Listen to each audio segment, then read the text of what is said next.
terdiri dari beberapa organ pencernaan. Alat pencernaan manusia dibagi menjadi dua kelompok utama, yaitu organ dalam saluran pencernaan dan organ pencernaan pelengkap.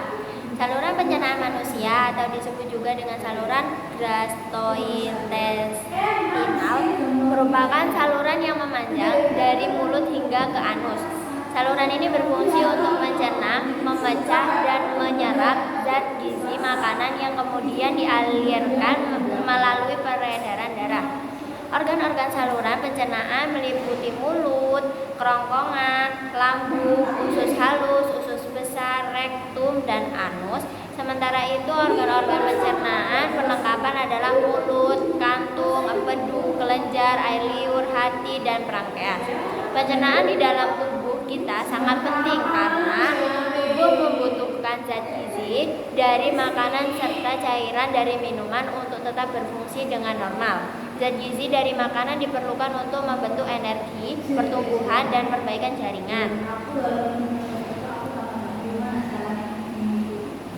Proses pencernaan manusia. Secara umum proses pencernaan terdiri atas dua jenis, yaitu proses pencernaan mekanis dan kimiawi.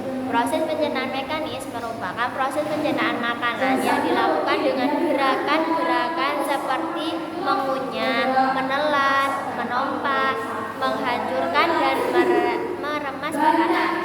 Pencernaan mekanis bertujuan untuk mengubah ukuran makanan menjadi lebih kecil.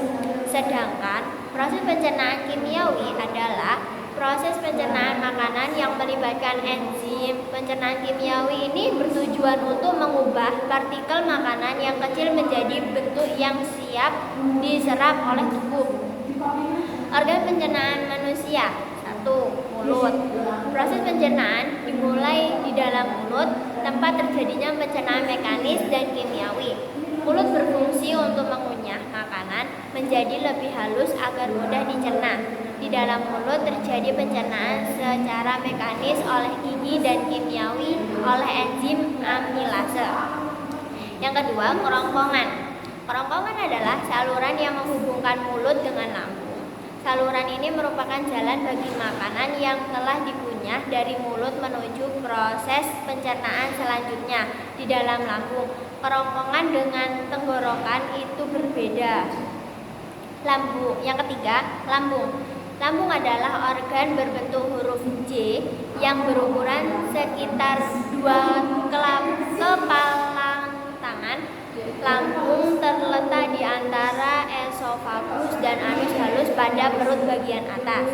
Yang keempat, hati, pankreas, dan empedu. Hati adalah organ perlengkapan dalam sistem pencernaan karena akan membentuk cairan empedu yang diperlukan dalam proses pencernaan lemak.